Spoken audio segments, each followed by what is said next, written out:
नारद, तुमने उनके पास जाकर के उन 10,000 पुत्रों से प्रश्न किया कि पृथ्वी का अंत देखे बिना और शास्त्र में जो उपदेश दिया है उसे जाने बिना सृष्टि तुम कैसे कर सकते हो? हे नारद, तुम्हारे इन प्रश्नों को सुनकर के दक्ष के पुत्र जो है हर्यश्वगण नारद जी की परिक्रमा करके फिर वहां से चले गए, क्योंकि उनके पास उत्तर ही नहीं था और आज तक वापस नहीं आए। पुनः दक्ष ने शवलाश नाम के 1,000 पुत्र पैदा किए प्रजावृद्धि के लिए, और वो 1,000 पुत्र पुनः नारायण सरोवर के पास पहुंचे हैं, तपस्या प्रारंभ किए हैं।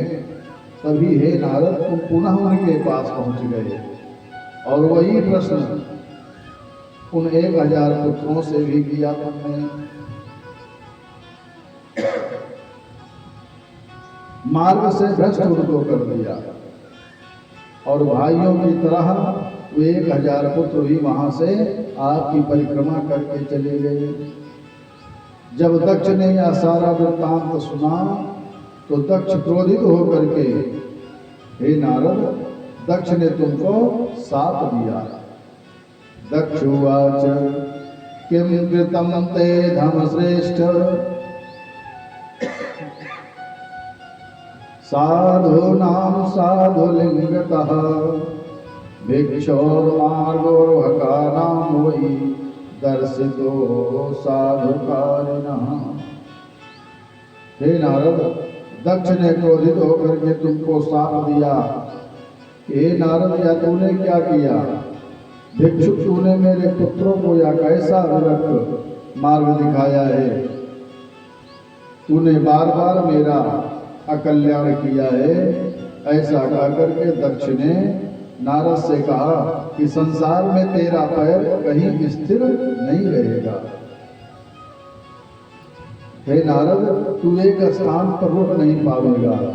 तुमने उस साप को स्वीकार किया और तभी से एक स्थान पर स्थिर नहीं रहते हो। ब्रह्मा जी नारद जी को बता रहे हैं। अब ब्रह्मा जी नारद जी से कहते हैं कि हे नारद, इसके बाद दक्ष ने 60 कन्याएं उत्पन्न की। उनमें से 10 कन्याओं का विवाह धर्म के साथ किया, 13 कन्याओं का विवाह कश्यप ऋषि के साथ किया और 29 कन्याओं का विवाह चंद्रमा के साथ किया। 1 कन्या का विवाह अत्रि मुनि के साथ किया। भूतांगिरस और कुशास को 2 कन्याएं प्रदान की। शेष कन्याएं सृष्टि के हेतु तार्क्ष को दिया है और भगवती शिवा सती को कोई बड़ी पुत्री कहते हैं, कोई मध्य की और कोई छोटी कन्या कहते हैं। सती जो शिवा है, सती हैं, वीरणी के गर्भ में गई हैं और उनका विवाह भगवान भोलेनाथ के साथ किया है। दक्ष कहता है कि जब सती का जन्म हुआ तो दक्ष ने बारंबार भगवती की स्तुति की है। दक्ष को पता हो गया कि वही परम्बा जगदम्बा भगवती ही हमारी पुत्री के रूप में आई हैं।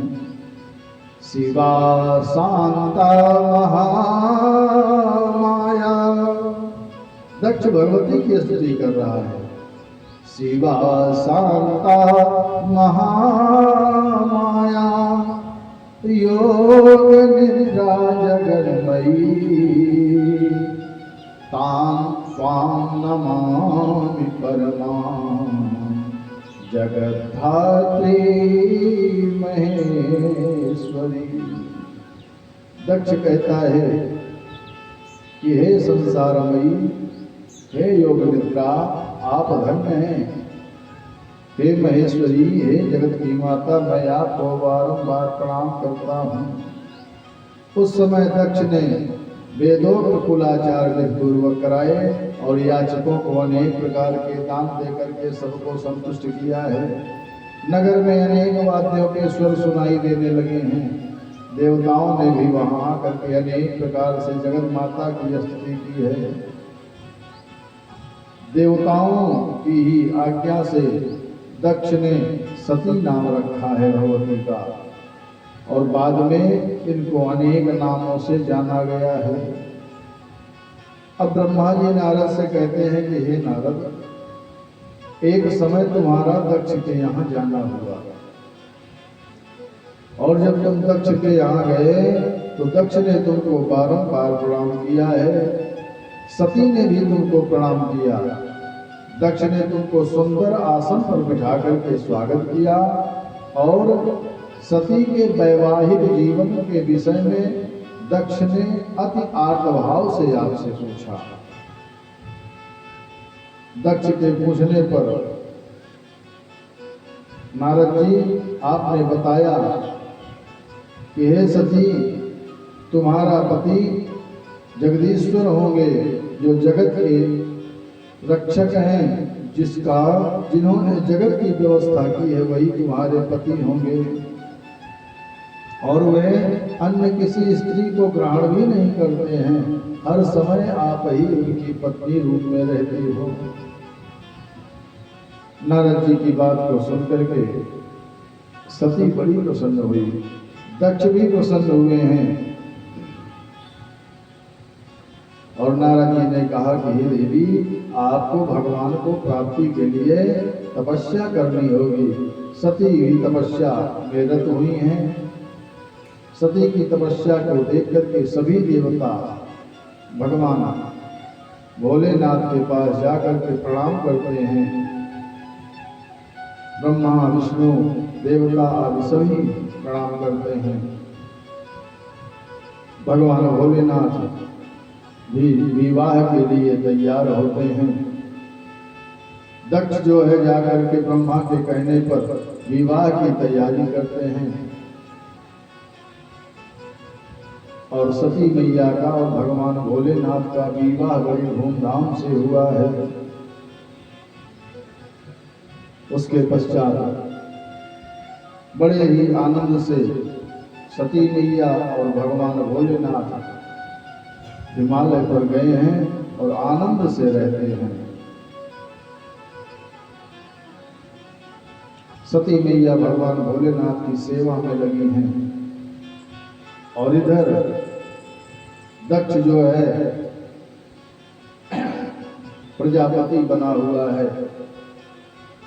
अब एक दिन सती मैया भगवान भोलेनाथ से कहती हैं कि हे प्रभु, ज्ञातुमिच्छामि देवेश परम तत्त्वं सुखावहम्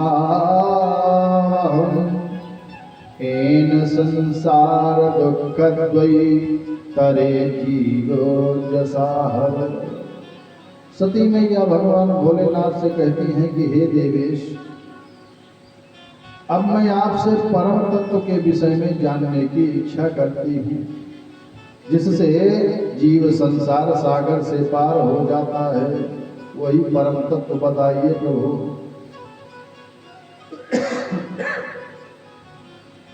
जब आदि शक्ति पराम्बा जगदम्बा सती भगवान भोलेनाथ से प्रश्न करती हैं, तब भगवान भोलेनाथ कहते हैं कि हे दाक्षायणी, विज्ञान ही परम तत्व है, और उसी के शुद्ध बुद्धि से केवल ब्रह्म का स्मरण किया जाता है। सती पूछती शिव जी से, प्रभु परम तत्व का कथन करो, और शिव बोले भक्ति मुख्य शिवा, तुम भक्ति का आचरण करो। भक्ति और मुक्ति की फलदात्री उस विज्ञान की माता भक्ति है, और भक्ति मेरी ही कृपा से सुलभ है। भगवान कहते हैं, हे देवी, मैं सदैव भक्ति के ही अधीन हूँ। भगवान शंकर जी कहते हैं कि हे देवी, भक्ति के प्रभाव से या भक्ति से ओतप्रोत व्यक्ति चाहे वह नीच हो, जाति से नीच हो या कर्म से नीच हो, लेकिन अगर भक्त है तो मैं उसके अधीन हूँ। वह सभी मुझे परम प्रिय हैं। भक्ति 9 प्रकार की होती है। भगवान भोलेनाथ सती मैया से बताते हैं कि भक्ति 9 प्रकार की है, और यह मानस में भी, श्रीमद् भागवत में भी और श्री शिव महापुराण में भी इसका उल्लेख आया है। 9 प्रकार की भक्ति भगवान भोलेनाथ बता रहे हैं कि हे देवी, श्रवणम कीर्तनम चैव स्मरणम सेवनम तथा दास्यम तथार्चनम देवी वंदनम मम सर्वदा। संख्यमात्मार्पणं चेति नवांगानि विदुर्बुधा उपांगानि शिवे तस्या बहूनि कथितानि। भगवान भोलेनाथ सती मैया से कहते हैं कि हे देवी, श्रवण कीर्तन स्मरण सेवन दास्य अर्चन सदा मेरा वंदन सख्य और आत्मसमर्पण, यही 9 प्रकार की भक्ति है। यही 9 प्रकार के भक्ति के अंग माने गए हैं। हे देवी, इसके अतिरिक्त उस भक्ति के बहुत से उपांग भी कहे गए हैं। अनेक प्रकार से भगवान भोलेनाथ सती मैया को बता रहे हैं। उसके पश्चात शिव जी ने वर्णाश्रम, राजधर्म, पुत्र और स्त्री धर्म, वैदिक ज्योतिष शास्त्र, सामुद्रिक शास्त्र तथा अन्य शास्त्रों के सार भी सती मैया को सुनाए हैं। इस कथा सार को सुनकर के सती मैया प्रसन्न होती हैं और प्रसन्न होकर के बारंबार शिव जी का आभार व्यक्त करती हैं। बारंबार भगवान भोलेनाथ की, बारंबार भोले बाबा की स्तुति करती हैं, प्रार्थना करती हैं, भगवान नाम संकीर्तन करती हैं। ओम नमः शिवाय, ओम नमः शिवाय, ओम नमः शिवाय, ओम नमः शिवाय, ओम नमः शिवाय, ओम नमः शिवाय, ओम नमः शिवाय, ओम नमः शिवाय, ओम नमः शिवाय, ओम नमः शिवाय, ओम नमः शिवाय, नमः शिवाय, ओम नमः शिवाय, ओम नमः शिवाय, ओम नमः शिवाय, ओम नमः शिवाय,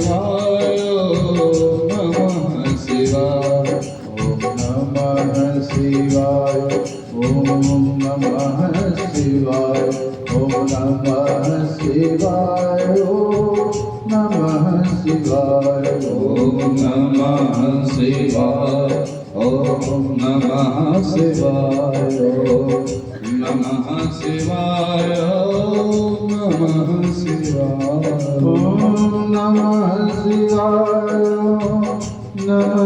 शिवाय, नमः शिवाय, ओम नमः शिवाय, नमः शिवाय, नमः शिवाय, नमः शिवाय, नमः शिवाय,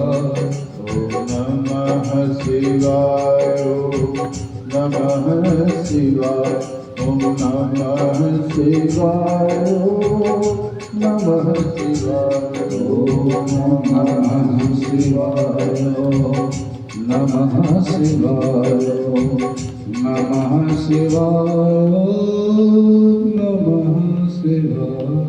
बोलिए श्री शिव महापुराण की जय हो, बोलिए सती मैया की जय हो। अब नारद जी ब्रह्मा जी से कहते हैं कि हे ब्रह्मदेव, हे कृपा सागर, आपने जो भगवती सती और भगवान शिव के चरित्र को सुनाया, इस चरित्र को सुनकर के मेरा मन प्रसन्न हो गया प्रभु। अब आप आगे के चरित्र को सुनाने की कृपा करिए प्रभु। शिव जी ने अपनी प्राण प्रिया का त्याग क्यों किया, सती मैया का त्याग क्यों किया? कि मनथम शंकरो जाया तत्याग प्राणतः प्रिया तस्मादाचक्ष में तात विचित्र मितिमन महे। नारद जी ब्रह्मा जी से कहते हैं कि हे ब्रह्मदेव, हे पितामह, मैं इस बात को विचित्र मानता हूँ, आप मुझे इस चरित्र को समझाइए और आप यह भी बताइए कि शिव जी का अनादर कैसे हुआ था, तथा सती ने यज्ञ में जाकर के किस प्रकार से अपने शरीर का त्याग किया था और फिर इसके पश्चात शिव जी ने क्या किया था। अब नारद जी के पूछने पर ब्रह्मा जी कहते हैं कि हे नारद जी, अनेक विचित्र लीला करने वाले भगवान शिव इस विचित्र लीला का श्रवण करो। एक बार भगवती सती और भगवान शिव वृषभ पर बैठ करके, बैल पर बैठ करके भ्रमण कर रहे थे और भ्रमण करते करते जैसे ही दंडकारण्य में आए हैं भगवान भोले बाबा और सती मैया, वहां पर उन्होंने भगवान श्री राम को मैया सीता के विरह में व्याकुल देखा।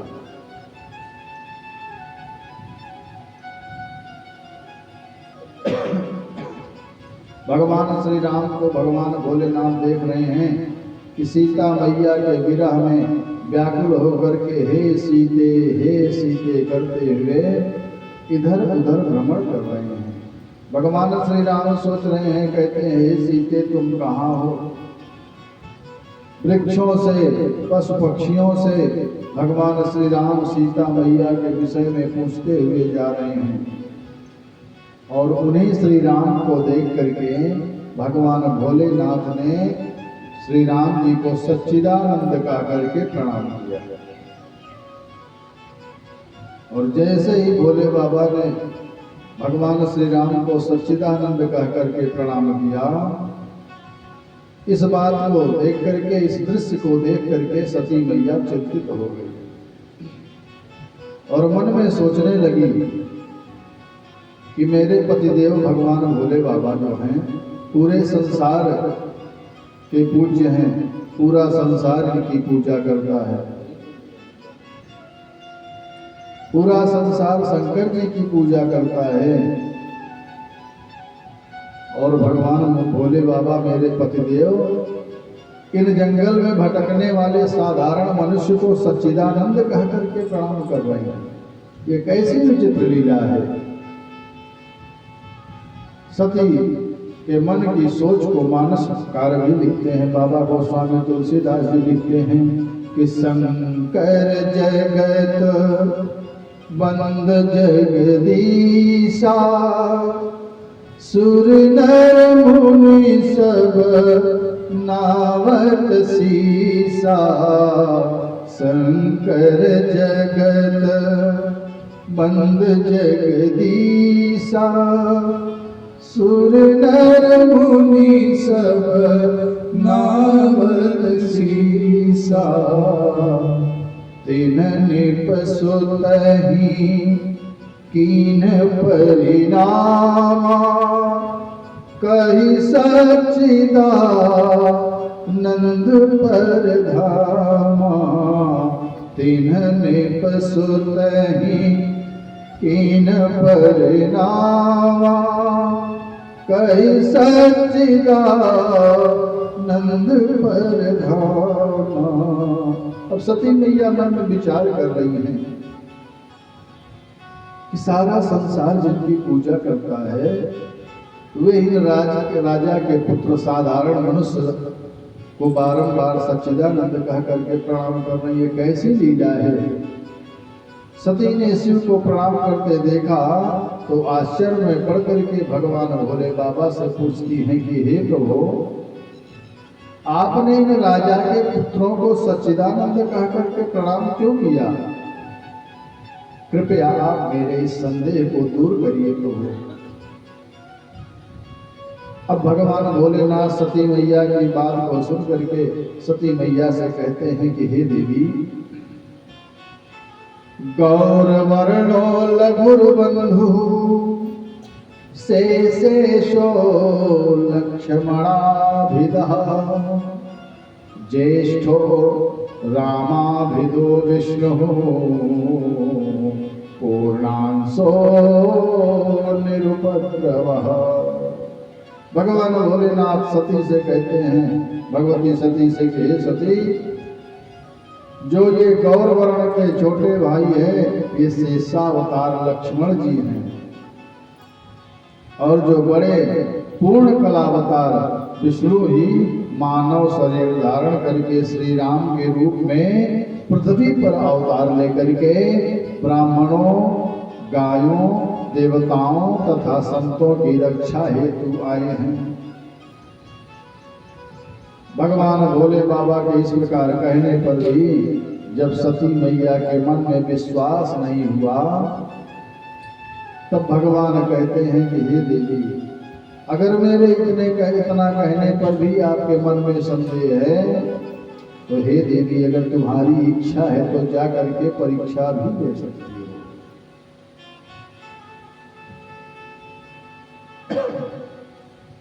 अब जैसे ही भगवान भोलेनाथ ने सती मैया से कहा कि देवी जाकर के परीक्षा ले सकती हो, अगर मेरे बताने पर भी तुम्हारे मन में संदेह है। मानसकार कहते हैं कि मोरहु कहे न संशय जाही, अविधि विपरीत भलाई नाही। होई है सोई जो राम रचि राखा, को कर तर्क बड़ा वही साखा। भगवान भोलेनाथ मन में विचार कर रहे हैं कि अगर हमारे इतना समझाने पर भी सती के समझ में नहीं आया है, तो लगता है कि विधाता इनके विपरीत है। अब मेरे मन में यह विश्वास हो गया है कि जो विधाता ने रचना रची है वही होने वाला है। शंकर जी ऐसा सोच ही रहे हैं, और उधर सती मैया परीक्षा लेने के लिए भगवान श्री राम के पास पहुंच गई। और कैसे पहुंची हैं? भगवती पराम्बा जगदम्बा सीता का रूप धारण करके पहुंच गई। सीता मैया का रूप बना करके श्री राम जी के सामने रास्ते में आकर के आगे आगे चलने लगी। अब लक्ष्मण जी ने देखा तो लक्ष्मण जी के मन में आश्चर्य हुआ कि ये मेरी मैया तो नहीं हो सकती है। राम जी ने लक्ष्मण जी की तरफ देखा और इशारा किया कि लक्ष्मण जी आप प्रणाम नहीं कर रहे हो। लक्ष्मण जी ने इशारे में कहा कि प्रभु ये मेरी मैया ही नहीं है, तो मैं इनको क्यों प्रणाम करूं। राम जी ने इशारे में पूछा कि कैसे आपको पता कि ये आपकी मैया नहीं है। लक्ष्मण जी ने कहा प्रभु अगर मेरी मैया होती तो ये आगे आगे आपसे नहीं चलती, वो तो आपके पीछे पीछे चलने वाले हैं। अब भगवती सती ने जो सीता का रूप धारण किया है, श्री राम जी आगे बढ़े हैं और हाथ जोड़ करके प्रणाम करते हैं। जो सती ने सीता का रूप धारण किया है और श्री राम जी प्रणाम करते हैं कि हे देवी हम आपको बारंबार प्रणाम करते हैं, आप अकेले ही क्यों आई हैं? भगवान भोलेनाथ कहाँ हैं? आप अकेले वन में विचरण क्यों कर रही हैं? प्रेमतस्तुम सती ब्रूहि क्वं शंभुस्ते नमो गतः एकाकी विपिने कस्मादागता पतिना विना। हे भगवती आप अपने पति के बिना इस वन में अकेले कहाँ भटक रही हो? भगवान भोले बाबा कहाँ हैं? अब तो सती मैया बिल्कुल आश्चर्य पड़ गई। अब तो उनके मुख से कुछ निकल ही नहीं रहा, बिल्कुल शांत हो गई। श्री राम के इन गूढ़ वचनों को सुन करके सती मैया को बड़ा आश्चर्य हुआ और शिव जी के वचनों का स्मरण करके अब सती मैया लज्जित हो रही है। क्या कहें, उनके पास कोई उत्तर ही नहीं है। अब हाथ जोड़ करके सती मैया कहती हैं कि हे राघव आपको यहाँ देख करके भगवान भोलेनाथ ने सच्चिदानंद कह करके आपको प्रणाम किया था, लेकिन हे राघव मेरे मन में शंका हुई थी। तब शिव जी ने बहुत प्रकार से मुझे समझाया, लेकिन उनके समझाने पर भी मुझे कोई बात समझ में नहीं आई प्रभु। मेरे मन का संदेह दूर नहीं हुआ, इसलिए हे प्रभु मैं आपको जानने के लिए रूप परिवर्तित किया है, इसी कारण से मैं यहाँ आई हूँ। अब मुझे विश्वास हो गया कि आप ही साक्षात परमेश्वर हैं। हे राम जी, अब एक बात आप हमें यह बताइए कि मेरे पतिदेव भगवान भोलेनाथ ने आपको प्रणाम क्यों किया? मेरे भोले बाबा को पूरा संसार प्रणाम करता है, तो मेरे भोले बाबा ने आपको प्रणाम क्यों किया? अब श्री राम कहते हैं कि हे देवी, एक समय परे से परे लोक में विश्वकर्मा को बुला करके एक दिव्य भवन और एक विशाल गौशाला बनवाई गई। वहाँ सभी देवों, ऋषियों, यक्षों, गंधर्वों, नागों, किन्नरों, गणों, सिद्धों और ब्रह्मा जी के पुत्रों को भी बुलवाया गया। वहाँ अनेक वाद्य बजने लगे। फिर वैकुंठ से हरि को बुला करके ऊंचे सिंहासन पर बिठा करके सभी से पूजा कराई है भगवान भोलेनाथ ने। उनको पुष्पों, वस्त्रों और आभूषणों से मंडित किया है। इसके बाद शिव जी ने कहा कि आप ही सभी देवों से अजेय होंगे और सभी देवताओं के पूज्य होंगे। आप मेरा ही रूप हो, विधाता मेरी दाहिनी भुजा हैं और तुम विधाता के उत्पादक और रक्षक भी होगे। भगवान भोलेनाथ ने कहा कि हे हरि, आप यहाँ आकर के जगत का पालन करो और अनेक अवतार धारण करके अनेकों लीलाएं करो। आपका लोक गौलोक नाम वाला मेरे लोक से विख्यात होगा। इस प्रकार विष्णु ने शिव जी से अखंड ऐश्वर्य प्राप्त किया था। इसी समय कमलापति विष्णु ने गोप वेश धारण किया और गोप गोपी और गौओं के रक्षक बनकर के आप गौलोक में निवास करने लगे तथा शिव जी की आज्ञा से विभिन्न अवतार धारण करके जीवों की रक्षा व पालन करने लगे। भगवान श्री राम सती जी से कहते हैं कि हे देवी, इस समय वही विष्णु ने 4 प्रकार के अवतार धारण किए हैं। वही विष्णु ने राम रूप भी धारण किया है, भरत रूप धारण, लक्ष्मण और शत्रुघ्न रूप में अवतरित हुए हैं। और उनमें से मैं पिता की आज्ञा से सीता और लक्ष्मण के साथ वन में आया हूँ। और इस वन में दैववश मेरी पत्नी सीता किसी राक्षस ने हरण कर लिया है। मेरी सीता को किसी राक्षस ने हरण कर लिया है और उसी के वियोग में मैं अपने भाई के साथ सीता को इस वन में खोज रहा हूँ।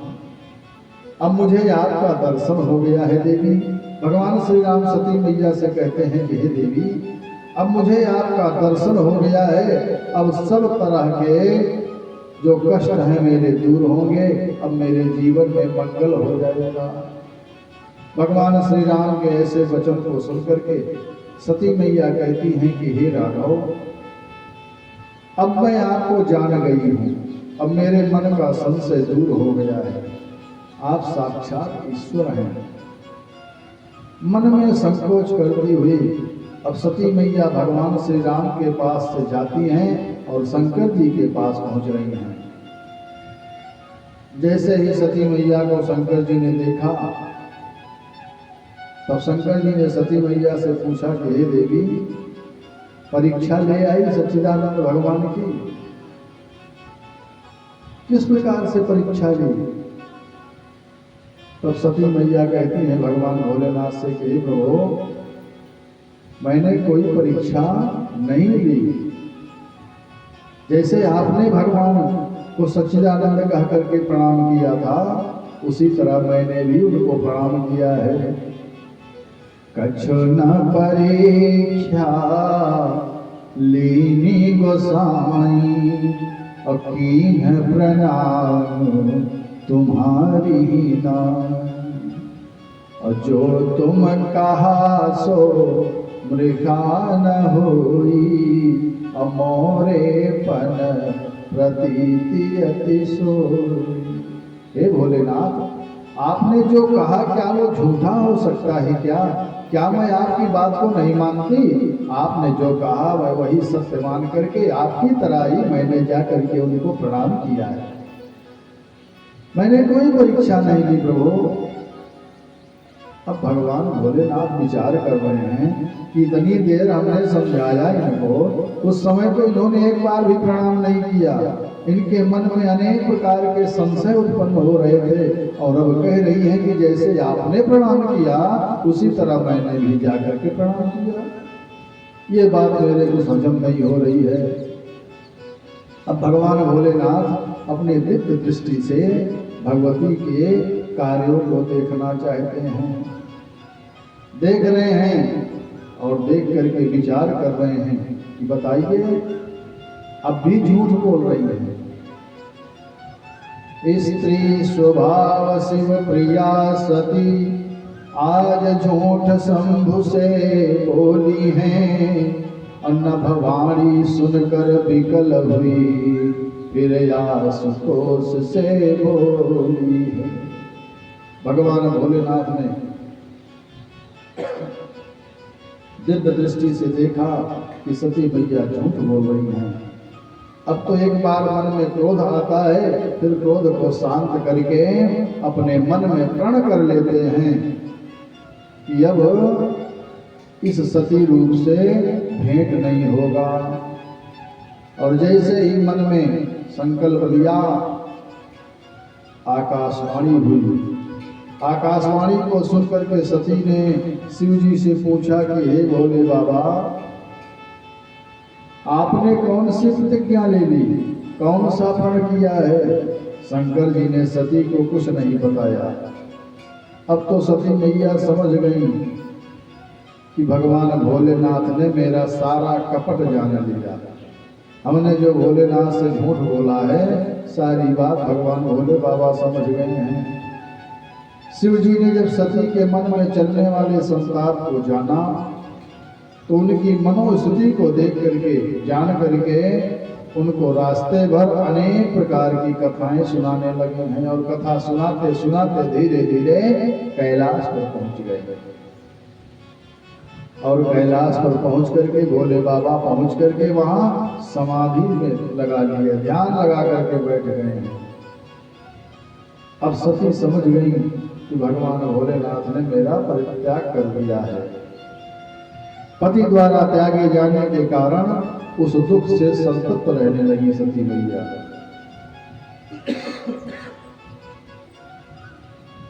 बहुत समय के बाद जब भगवान भोले बाबा समाधि से जगे हैं, तब सती मैया उनके पास गई हैं और व्याकुल मन से प्रणाम किया है। तब भगवान भोलेनाथ ने सती मैया को अपने सामने आसन दिया है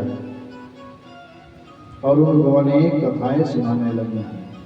अब सती मैया को जब अपने सम्मुख आसन दिया तो सती मैया और चिंतित हो गई कि सदैव तो भगवान भोले बाबा अपने बगल में आसन देते थे, बगल में बिठाते थे, आज सामने आसन दिया है। सती मैया चिंतित हुई हैं। सती मैया को सती मैया को खूब कथा सुना रहे हैं और कथा सुना करके उनको सुख प्राप्त कर रहे हैं। इस प्रकार सती मैया भगवान भोलेनाथ की सेवा में हैं। ब्रह्मा जी कहते हैं नारद जी से कि हे नारद जी, इस प्रकार मैंने तुमको भगवती सती और शिवा के चरित्र को श्रवण कराया है। उनकी लीला जानी नहीं जा सकती है, क्योंकि सारे जगत के आधार हैं। भगवती सती और शिवा वैसे उसी प्रकार से अभिन्न हैं जैसे वाणी और अर्थ मिले हुए हैं। उनके वियोग की संभावना कहाँ है? उनकी जो इच्छा होती है वही करते हैं। अतः प्राणी सब कुछ शंकर जी के भरोसे छोड़ करके अपने अनमोल मानव तन से भगवान का भजन करे, इसी से सबका कल्याण होने वाला है। अब नारद जी ब्रह्मा जी से कहते हैं कि हे ब्रह्मदेव, हे पितामह, आप मुझे अब यह बताइए कि दक्ष जो है भगवान भोले बाबा से द्वेष क्यों किया है।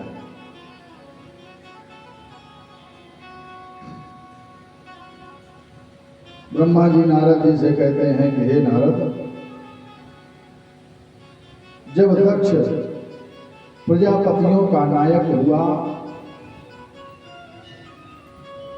तो एक समय सभा का आयोजन हुआ। दक्ष बहुत प्रसन्न है और प्रजापतियों का जब नायक हुआ दक्ष, तब जब सभा का आयोजन हुआ तो प्रसन्नता पूर्वक दक्ष जो है सभा में आया है। जब दक्ष सभा में पहुंचा तो सभी देवता ऋषि मुनि दक्ष को प्रणाम करते हैं, स्वागत करते हैं। ब्रह्मा जी पितामह हैं, वो भी बैठे हैं। भगवान विष्णु दक्ष के पूज्य हैं, वो भी अपने आसन पर बैठे हैं और भगवान भोलेनाथ भी बैठे हुए हैं। दक्ष ने भगवान भोलेनाथ को बैठा हुआ देखा तो क्रोधित हो गया। दक्ष क्रोध करके कहने लगा कि सभी सुर, असुर, ब्राह्मण और ऋषि मुझे प्रणाम कर रहे हैं, परंतु यह भूत पिशाचों से आवृत श्मशान से भी क्रियाहीन, निर्लज्ज, पाखंडी और दुर्जन इसने उठ करके मुझे प्रणाम नहीं किया। यह श्मशानवासी है। देवताओं के मध्य में अब इसे सम्मान नहीं मिलेगा। दक्ष क्रोधित होकर के भगवान भोलेनाथ को साथ देता है। दक्ष की सापित वाणी को सुनकर के ब्राह्मण भी रुद्र को सामान्य जान करके दक्ष की ही भाषा बोलने लगे। देवों के देव महादेव की निंदा करने लगे।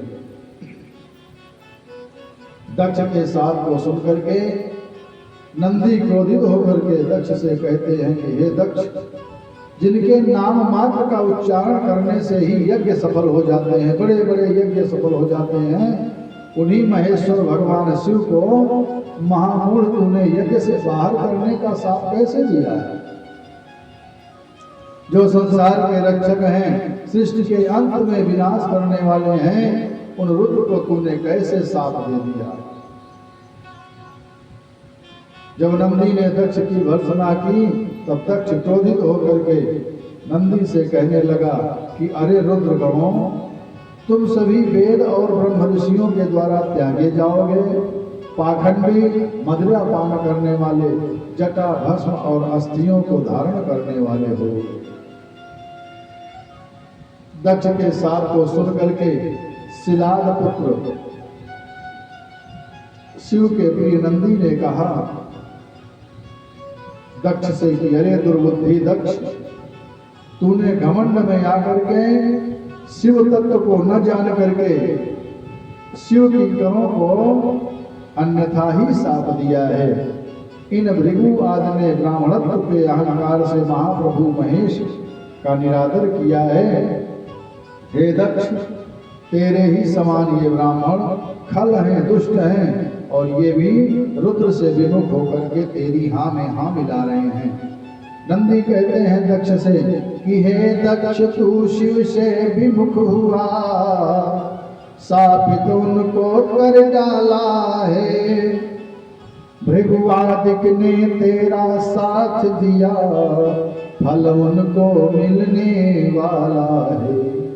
शिव गणों को तूने साथ दिया, उसका फल मिलने वाला है। और जिस पदवी से तेरा दंभ बढ़ा, वह पद भी मिटने वाला है।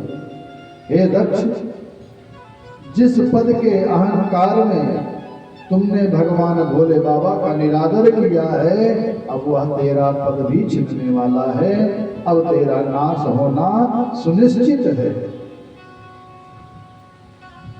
हे दक्ष और ब्राह्मणों, जो तुमने भगवान भोलेनाथ का निरादर किया है, अब तुम सबके सामने भारी संकट आने वाला है।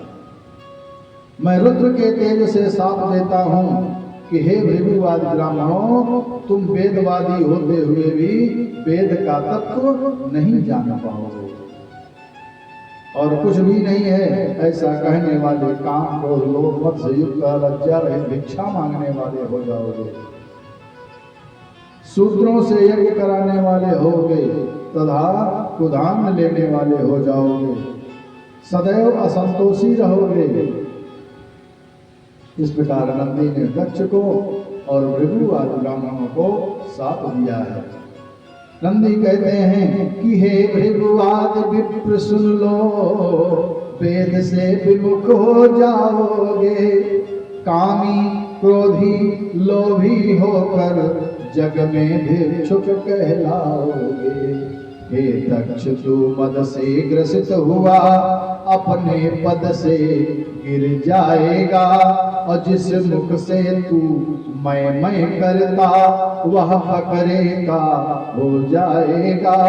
जिस मुख से तू मैं करता, वह फकरे का हो जाएगा।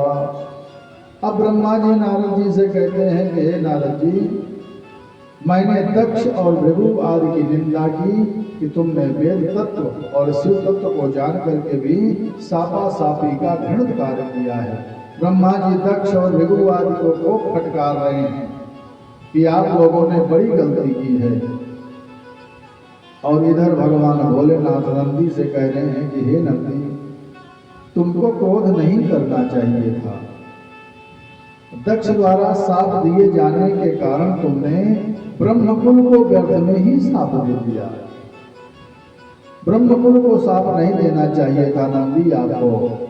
तुम तत्व को जानते हो कि मैं कभी साबित नहीं हो सकता हूं, मुझ पर किसी का साप नहीं प्रभावी हो सकता है, तब तुम काहे चिंतित हो रहे हो। और तुम तो सनकादिकों को भी बोध देने वाले हो और सबको बोध कराने वाले के मन में कैसे अशांति उत्पन्न हो गई। नंदी, भगवान भोलेनाथ नंदी को समझा रहे हैं। इसके पश्चात शिव गणों के सहित भगवान भोलेनाथ कैलाश पर चले गए। दक्ष श्रद्धा को त्याग करके, मद से ग्रसित होकर के बुद्धि से शिव तथा उनके पूजक भक्तों की निंदा करने में तत्पर रहने लगा। अब शिव के द्वेष से दक्ष जो है जलने लगा है, भगवान शिव से द्वेष करने लगा है। अब नारद जी ब्रह्मा जी से कहते हैं कि हे पितामह, इतना सब होने के बाद फिर दक्ष ने क्या किया। ब्रह्मा जी नारद जी से कहते हैं कि हे नारद जी, इतना सब हुआ, भगवान भोलेनाथ अपने गणों के साथ कैलाश पर गए, सभी देवता अपने अपने स्थान पर गए। दक्ष मन में क्रोधित है, दक्ष के मन में क्रोध, द्वेष, ईर्ष्या सब कुछ बड़ी प्रभावी है और एक दिन विचार करता है कि अब मैं शिव का विशेष रूप से अपमान करूंगा। और यही विचार करके एक महान यज्ञ का आयोजन किया।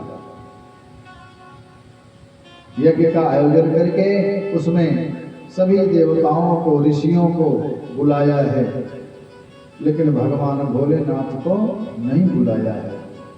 अगस्त्या कश्यपो त्रिश्च वामदेवस्तथा भृगु, दधीचिर भगवान व्यासो भरद्वाजो गौतमः, पैलः पराशरो गर्गो भार्गवः खगोभाषितः, सुमन्तुस्त्रिकर्णकाश्च वैशम्पायनैव च।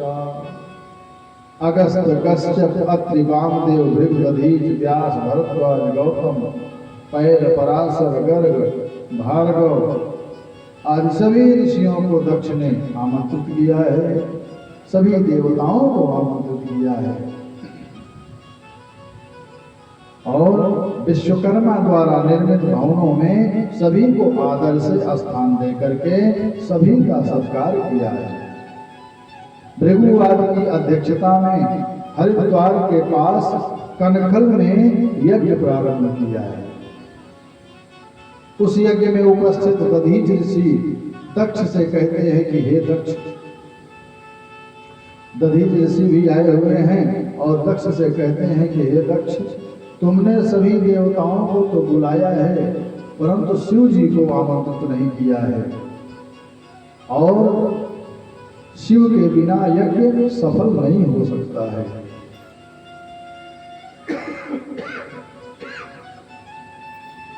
दधीच ऋषि दक्ष को समझा रहे हैं। दधीच ऋषि कहते हैं कि हे दक्ष, अब मैं तुमको उचित सलाह दे करके कह रहा हूं कि तुम ब्रह्मा और विष्णु को साथ लेकर के कैलाश पर जाओ और उस कैलाश पर जाकर के शिव जी से निवेदन करके उनको बुला करके लाओ।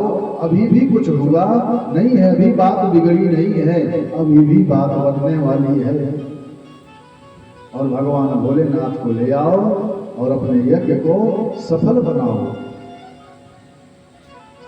भगवान भोलेनाथ और मैया सती जब आ जाएंगी तो आपका यज्ञ सफल हो जाएगा, पवित्र हो जाएगा आपका यज्ञ।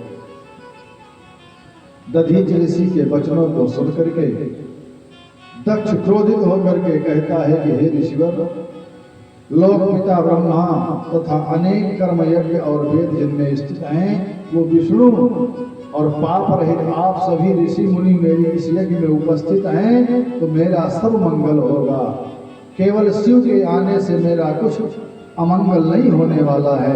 ब्रह्मा जी हैं, विष्णु जी हैं, इंद्र आदि सभी देवता हैं, आप ऋषि मुनि हैं, इतने तपस्वी लोग हैं, तो केवल शिव ही नहीं आएगा तो क्या दिक्कत है? मैं उसको नहीं बुलाने वाला हूं। आप लोग ही मेरे यज्ञ को सफल करो। दक्ष के इन वचनों को सुन करके दधीच ऋषि कहते हैं कि हे दक्ष, सुनो, तुम प्रजापति बनकर के अहंकार से ग्रसित हो चुके हो। तुम्हारे मन में अहंकार हो गया है। बिना शिव के तुम्हारा यह यज्ञ अयज्ञ हो जाएगा। विशेष करके इसमें तुम्हारा नाश ही होना सुनिश्चित है। इस प्रकार कह करके उस सभा से केवल दधीच ऋषि ही उठ करके गए। बाकी सभी ऋषि मुनि देवता ब्रह्मा विष्णु सब यज्ञ में सम्मिलित हैं। दधीच ऋषि अपने परिकरों के साथ यज्ञ स्थल से चले गए और दक्ष कहने लगा कि शिव का अनुरागी दधीची और उसके साथी यज्ञ से चले गए हैं। मैं भी यही चाहता था कि अब हे देवताओं और ऋषियों, आप मेरे यज्ञ को सफल करिए। मैं भी यही चाहता था कि शिव को चाहने वाला कोई भी मेरी यज्ञ में न रहे। अगर कहीं भी किसी भी प्रकार से कुछ अच्छा होने वाला भी हो तो अच्छा ना हो, यही दक्ष चाह रहा है। हो सकता है दधीच ऋषि रुके होते तो कुछ कल्याण ही हो जाता, लेकिन मन में उसके भाव आ गया कि न तो मेरी यज्ञ में शिव रहे और न शिव को चाहने वाले ही रहे। दधीच ऋषि अपने परिकरों के साथ चले जाते हैं और उधर हिमालय पर भगवती मैया अपनी सखी विजया के साथ बैठी है। सती मैया विजया के साथ बैठी है और देवताओं, जितने भी देवता हैं अपने पत्नियों के साथ अपने विमानों से कैलाश के मार्ग से ही उधर दक्ष के यज्ञ में सम्मिलित होने के लिए आ रहे हैं। विजया सती मैया से कहती है कि हे देवी, ये सब लोग कहाँ जा रहे हैं? सती मैया को भी कुछ ज्ञान नहीं है। सती मैया जाकर के भगवान भोलेनाथ से निवेदन करती हैं कि हे प्रभु, ये सभी देवता कहाँ जा रहे हैं? अपने अपने वाहन पर बैठ करके भगवान भोलेनाथ ने ध्यान दिया। तो भगवान भोलेनाथ ने कहा कि हे देवी, ये सभी देवता जो है आपके पिता की यज्ञ में जा रहे हैं। आपके पिता ने यज्ञ की व्यवस्था बनाई है। हरिद्वार में कनखल में आपके पिता एक बहुत बड़ी यज्ञ कर रहे हैं, वहीं पर ये सब लोग जा रहे हैं। भगवती सती मैया कहती हैं कि प्रभु, जब ये लोग सब जा रहे हैं तो हम लोग कहीं नहीं जा रहे हैं। भगवान भोलेनाथ ने कहा, देवी इन सब का ये सब आमंत्रित किए गए, इनको निमंत्रण मिला इसलिए ये लोग जा रहे हैं, और हमको और आपको निमंत्रण नहीं मिला है इसलिए हम आप नहीं जा रहे हैं। भगवती ने कहा प्रभु हमको निमंत्रण क्यों नहीं मिला? भगवान भोलेनाथ ने कहा कि देवी आपके पिता मुझसे बैर रखते हैं और मुझसे बैर रखने के कारण आपको भी नहीं बुलाया है, इसलिए हम लोग नहीं जा रहे हैं। भगवती कहती हैं कि हे प्रभु, गुरु के घर, पिता के घर, मित्र के घर बिना बुलाए भी जाना चाहिए। तो हे प्रभु आप तैयारी करिए, हम आप भी अपने पिता की यज्ञ में सम्मिलित होने के लिए चलना चाहते हैं, चलेंगे। भगवान भोलेनाथ ने कहा कि देवी आप बिल्कुल सत्य कह रही हो कि पिता के घर, गुरु के घर, मित्र के घर बिना बुलाए भी जाना चाहिए, बुलाने का इंतजार नहीं करना चाहिए। लेकिन कब? जब गुरु से, पिता से, मित्र से संबंध अच्छे हों तब बिना बुलाए भी जाना चाहिए। लेकिन अगर किसी प्रकार से बैर भाव हो गया है, कुछ अनबन हो गई है, तो बिना बुलाए नहीं जाना चाहिए। अगर बैर भाव हो गया है तो बिना बुलाए जाने से अपमान ही होगा। बहुत प्रकार से भगवान भोलेनाथ सती मैया को समझा रहे हैं, लेकिन सती मैया कहाँ मानने वाली हैं। बार बार निवेदन कर रही हैं, तो भगवान भोलेनाथ कहते हैं कि हे देवी, अगर आप जाना ही चाहती हो तो मैं अपने गणों के साथ आपको भेज देता हूं, लेकिन मैं नहीं जाने वाला। सती मैया जब जाने की जिद ही कर ली है तो भगवान भोलेनाथ अपने गणों के साथ सती मैया को भेज देते हैं। अब सती मैया जब वहां पहुंचती हैं यज्ञ में, तो पहले से ही दक्ष ने सबको निर्देशित कर दिया है, देवताओं को, ऋषियों, मुनियों को, अपनी बेटियों को, अपनी पत्नी को, सबको निर्देशित कर दिया है कि अगर यज्ञ में, मैंने तो पहली बार शिव को और सती को निमंत्रण दिया भी नहीं है, लेकिन हो सकता है वो इतने निर्लज्ज हैं कि बिना निमंत्रण के भी जा सकते हैं। अगर वो बिना निमंत्रण के भी यहाँ यज्ञ में सम्मिलित होते हैं तो उनसे कोई भी बात नहीं करेगा, उनकी तरफ कोई देखेगा भी नहीं। अब सती मैया जब पहुंचती हैं तो दक्ष का निर्देश पहले से है, कोई सती मैया की तरफ देख ही नहीं रहा है। दक्ष ने भी देखा कि सती आ गई है तो मुंह फेर लिया, दूसरी तरफ मुंह कर लिया। अब तो सती मैया इस व्यवस्था को देख करके मन में क्रोधित हो रही है, लेकिन कुछ कह नहीं रही है। किसी ने उनका कोई स्वागत नहीं किया। सती मैया की माता जी समझ गई कि अब अनर्थ होने वाला है।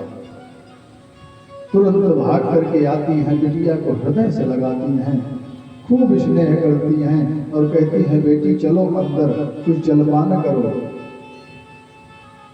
माता जी सोच रही हैं कि अगर मेरी बिटिया यज्ञ मंडप की तरफ चली गई तो अभी अनर्थ हो जाएगा, इसलिए सोच रही हैं कि बिटिया यज्ञ मंडप की तरफ न जाए, उसको अंदर महल में ले जाना चाहती हैं। लेकिन सती मैया कहाँ महल में जाने वाली हैं। सती मैया अपने माँ से कहती हैं कि हे माँ, मैं पहले यज्ञ मंडप का दर्शन करूंगी, उसके पश्चात मैं आपके साथ महल में चलूंगी। सती मैया पहुंची हैं और दक्ष ने किसी भी प्रकार से उनका स्वागत नहीं किया है। दक्ष न कछु पूछी कुशलाता, सती बिलोकी जरे सब गाता। सादर भले ही मिली एक माता, भगिनी मिली बहुत मुस्काता। भगिनी मिली बहुत मुस्काता। बहनें सती मैया को देखती है तो मुस्कुरा करके मुंह दूसरी तरफ कर लेती हैं और कुछ तो व्यंग्यात्मक शब्द से बोलती हैं कि अरे बहन, वो नहीं है, अकेली आई हो। हमने तो सुना कि पिताजी ने आपको निमंत्रण भी नहीं दिया, फिर भी चली आई हो। अब इस बात को सुन करके सती मैया को और क्रोध आया है और विचार कर रही हैं कि मेरा पिता इतना मूर्ख हो गया है। अब लगता है कि इसका विनाश काल नजदीक आ गया है। जयत्यपि जग दारुण दुख नाना, असब दे कठिन जाति अवमाना। संत शंभु श्रीपति अपवादा, सुनिए जहाँ तहाँ सिमर जादा। सती मैया विचार कर रही है, अब लग रहा है कि मेरे पिता का विनाश होने वाला है, इसीलिए तो भगवान भोलेनाथ से आदेश कर रहा है। अब सती मैया यज्ञ मंडप की परिक्रमा करने के लिए जाती हैं, यज्ञ मंडप का दर्शन करती हैं और यज्ञ मंडप का दर्शन करते करते देख रही है कि यज्ञ मंडप में सभी देवताओं का स्थान सुनिश्चित किया गया है, लेकिन मेरे पतिदेव भोलेनाथ का कहीं कोई स्थान नहीं है। अब इस व्यवस्था को देख करके सती मैया अंदर ही अंदर बिल्कुल क्रोधित हो रही हैं, उनके मन में अपनी ज्वाला प्रस्फुटित हो रही है और अपने पिता को कोस रही हैं और सभी ऋषियों मुनियों देवताओं को भी कोस रही हैं कि ब्रह्मा विष्णु इंद्र आदि देवता ऋषि मुनि सबकी इतनी बड़ी हिम्मत हो गई कि मेरे प्रभु का स्थान नहीं दिया गया और ये सब यहाँ बड़ी प्रसन्नता से हैं, अपने अपने स्थान को लेकर के बैठे हैं। क्रोधित होकर के सती मैया कहती हैं कि अभी मैं सबको मजा चखाती हूँ और पिता से कहती हैं कि हे पिता, तू इतना निर्लज्ज हो गया, इतना मूर्ख हो गया कि भगवान भोलेनाथ का अनादर कर दिया। हे दक्ष, तू महादुष्ट है, तुमसे प्रकट इस देह से अब मैं मुझे कोई प्रयोजन नहीं है। मैं अपने इस शरीर को धिक्कारती हूँ जो कि तेरे द्वारा उत्पन्न हुआ है। मैं अभी इस देह को भस्म कर देती हूँ। अब मैं इस गर्हित शरीर को त्यागती हूँ और हे देवताओं, तुमने शिव को छोड़ करके यहाँ आकर के अच्छा नहीं किया है, इसका दंड तुम सबको अवश्य मिलेगा। ऐसा कह करके और भगवान भोलेनाथ का स्मरण करके पराम्बा जगदम्बा भगवती सती मैया आचमन करके प्राण अपान वायु को समान करके नाभि चक्र में यत्न पूर्वक उदान उठा करके कंठ में स्थित करके फिर प्राण वायु को भाव के मध्य में स्थापित करके योगाग्नि से अपने शरीर को भस्म कर दिया।